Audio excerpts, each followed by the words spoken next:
Hi there, and thank you for joining me for today's live reading of Master Catteneo, Masters of the Consulate, book number 5 by Sylvia Black, and this is presented by Itsy Bitsy Book Bits. Chapter 1, Catteneo. Luciana, the one with crystalline green eyes, may have come into our world unexpectedly, but has stood by Overmaster Descallia's side to protect the vampire community time and time again in such a short time. There's not a master of the 12 on our board that wouldn't do anything in our power to send the bastard, or bitch in this case, who abducted her straight to the eternal flames of hell. It takes less than half an hour for us to raid the weapons stores we keep downstairs from our meeting room.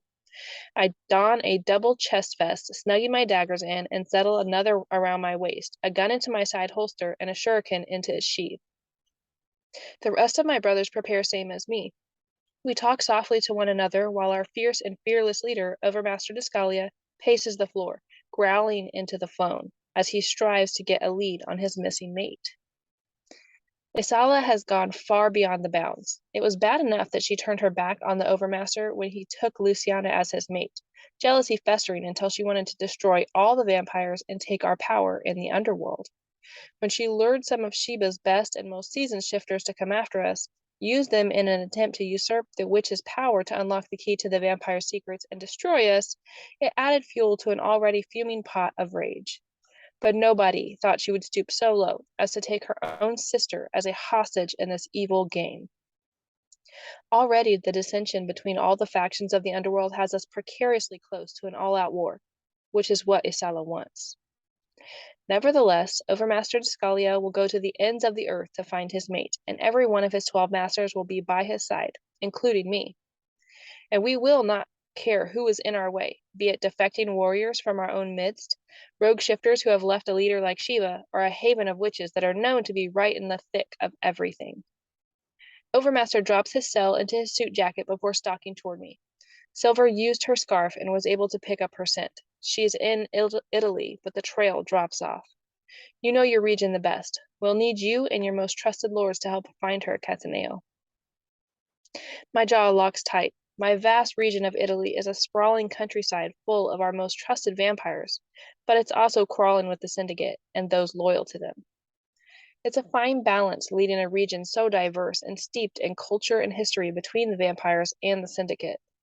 We may live in harmony most of the time, but the leaders on both sides have vivid memories of a time when that wasn't the case. We'll find her. Where did Silver lose the trail?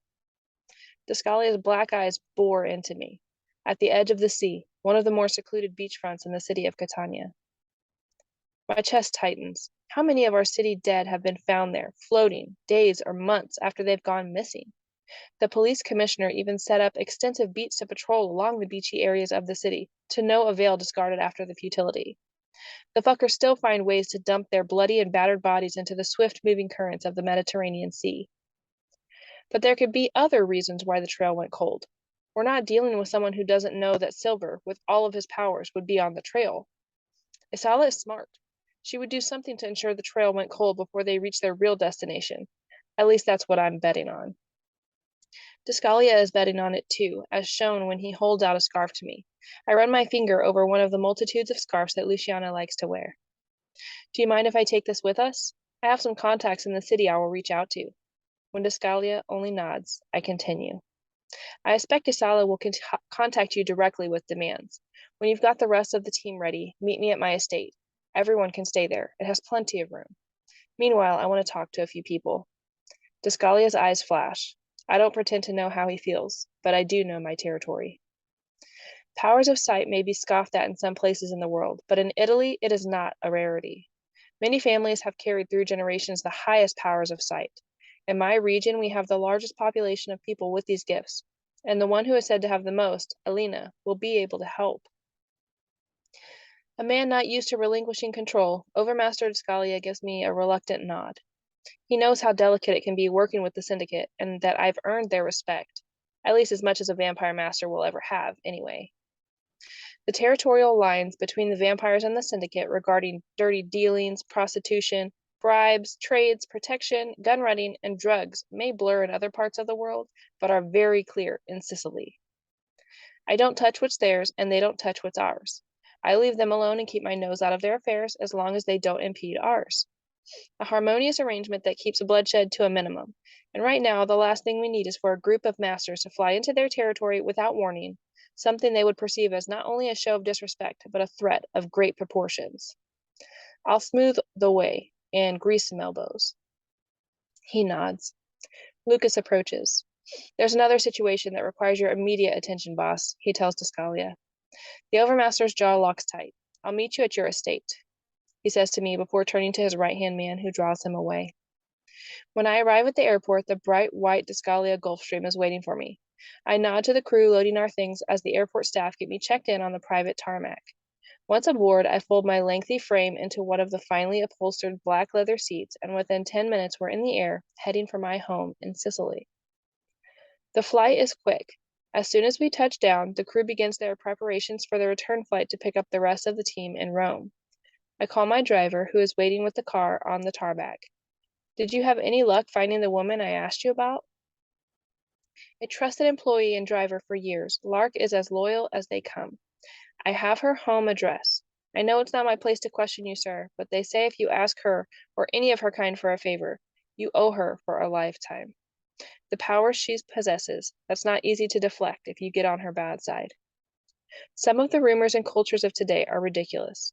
She's frail and aged, and from way back an ally to the vampires. The old lady, perhaps, but her granddaughter?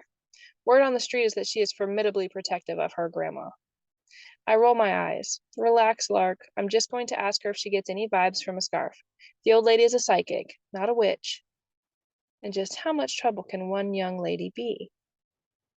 Chapter 2. Alessia. There is a distinct chill in the air that wasn't there yesterday or the day before. I race down the straight, creaky stairs and into the living room to find Grandma sitting on her rocking chair by the wood-burning stove in the corner of the room, coaxing the smoldering wood to ignite. Here, you're not feeling well. Let me take care of it, Grandma. She watches thoughtfully as I add more kindling and, after working for a bit, finally get the hearth to take a flame. The bright orange embers grow brighter, and warmth begins to spread throughout the family room of the home we've had for generations, since our ancestors began to stay in one place and not pack up and move every season. Grandma's staring at the fire as though far, far away. Something wrong? We've stayed in this place for too long. Descendants from the original Romani, our family migrated from place to place, going where the work, our visions, and the wind took us. She turns to me. Her once colorful blue eyes have faded to a duller gray over the years. There's a storm coming, child. A deadly, deadly storm. A chill snakes down the length of my spine. Grandma's premonitions, a gift of every generation that can be traced through time, are never wrong. They've always given her and the ones before her fair warning so the families could prepare and move to safety. I pull a large pillow from the couch and hug it to myself, sitting on the old weather-worn rug that I'm sure was bright and colorful in its day, atop the hardwood floor's once lustrous shine, now dull with time and wear. The vampires are preparing for war. My eyes go wide, and I'm pretty sure my mouth gapes before I make the effort to close it. I ask the woman who has been my rock for many years, taking care of me since my parents were killed in an accident far, far away. Are you sure we have to leave? I'm thinking of our thriving business in a town that has allowed me and Grandma to stay in one place, something that can be both calming and confining at the very same time. She doesn't say a word, those keen eyes just looking at me as though that should answer every question I have. And maybe it does, because she wouldn't have said it if she wasn't sure. Whenever has Grandma had a premonition or vision that didn't come true? Some may call it coincidence, luck, or half a dozen other names when people don't know what to call these powers of sight. But if she said it, then she's sure. I take a deep breath. You don't have to explain anything to me, Grandma. I'm sorry I question you. I'm just shocked. Why on earth would the vampires want to start a war now? They're sitting at the top of the hierarchy in terms of power. They have the respect of almost everyone in the underworld.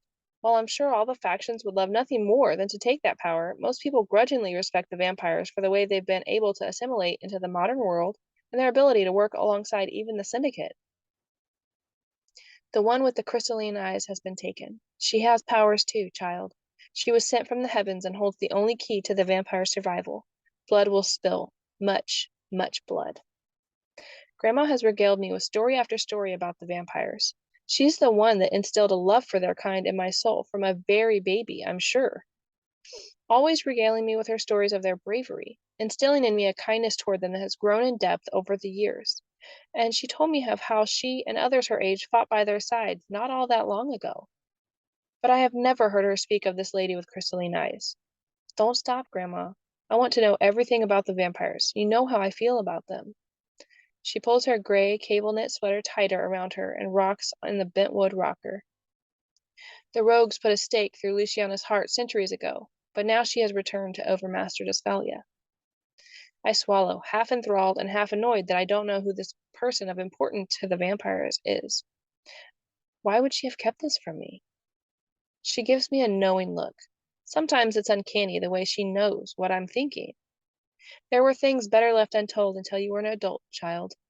After his mate was brutally killed, Descallia swore to get back at the rogues and to move the vampires to a place of power. One of these he has done.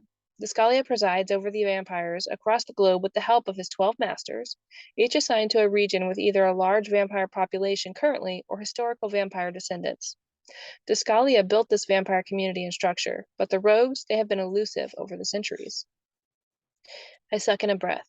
Where are these masters? I ask, enthralled with the notion that even in college they don't teach you about the hierarchy of the vampires. She narrows her old eyes at me. They meet in Rome once a month, more, if needed. Otherwise, each of them works from their respective regions. Do we have one of these masters in Sicily? Grandma nods. Catteneo, a mighty master who has done a great job keeping the peace between the factions of the underworld and the syndicate in these parts. No easy task. Blood runs deep in this area, with both vampire and mafia lineages striving for the higher power and almighty dollar. He has found a way for both groups to coexist without diminishing the power of either or causing war. A significant achievement, really. I narrow my eyes lovingly at the woman who means the world to me. I had no idea. And here I thought I was a vampire expert after years of listening to your stories. Seems I know very little. Does Luciana have powers like you? She nods, still slowly rocking in her wooden rocking chair. She has extraordinary powers of sight and premonition. And now that she's missing, the vampires will come here, looking for answers. They're on their way as we speak. The wind blows colder. Butterflies dance in my stomach at the thought of one of the handsome vampire beasts bursting through the door, demanding answers to find one of their ladies in trouble. My grandma gives me a knowing smile. Get your head out of the sky, child. We have work to be done. We must alert all of our families throughout this region and beyond. Some of the elders in their midst must surely have gotten wind of the strife. They need to take shelter. Go somewhere safe if they're not already on the move. The vampires are coming soon, and I don't want to get them caught in the crossfire. A hard knock on the door causes me to jump. Grandma's knowing eyes gesture toward the door. They are here. She starts to get up from her chair, but I scramble to my feet. No, stay here, Grandma. I'll answer the door and try to get rid of them for now. Get us some time to warn the family, perhaps give you enough time to shake whatever is ailing you, and maybe understand what it is they're after before they return. She doesn't look convinced, but she doesn't argue. She looks so tired, and she'll need all the strength she can muster to focus on whatever they want from her. It's not like others, including the police, haven't come to see her, hoping at one time or another that Grandma would be able to help find someone, fill in a missing clue on a police case, or at least point them in the right direction. Grandma's always been very accommodating, but she's sick now, and we need more time if what she thinks will happen is true. Our family needs more time before any war. Another hard rap signals impatience at the door. The table lamp almost topples in my haste to get through the dining room. I open the door out of breath. The slight coolness of the night turns cold as a sudden wind blows in around us. I stare in astonishment at the smooth head of the muscled man who towers almost a foot above me, glaring at me with brightly glowing red eyes. It's not like I've never seen a vampire up close. I've walked past them on the street every once in a while, but I've never seen a master, especially one so large and so obviously ready to go into battle. My gaze wanders to the intricate black tattoos that stretch out from underneath his black leather vest, and to the dual sheath holster strapped around him, holding 2 daggers and the longsword hanging from another sheath at his waist. I tilt my head back to take a close look at his face. He must be at least 6'4", all lean, panther-like muscle that flexes as he shifts his weight from one foot to the other. His eyes devour me, taking me in from head to toe. I am Master Catteneo.